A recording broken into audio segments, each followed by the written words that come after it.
कर्म कर्म कर्म ना तू थिने कुने हमें अंडा दे हम करी की बर्जर डुलिया दादी बोल सब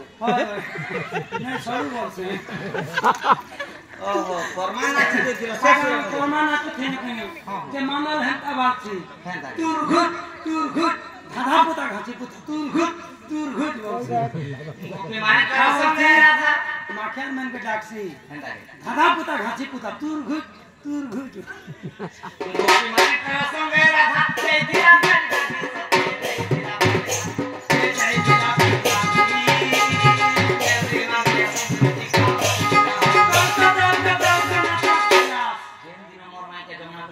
देख लो आज के 6-7 दिन मेरा में अरुण पान बड़ा तंटी मोटे नहीं हो सब जा ये बुआ खाना से खाई कर पची छपुआ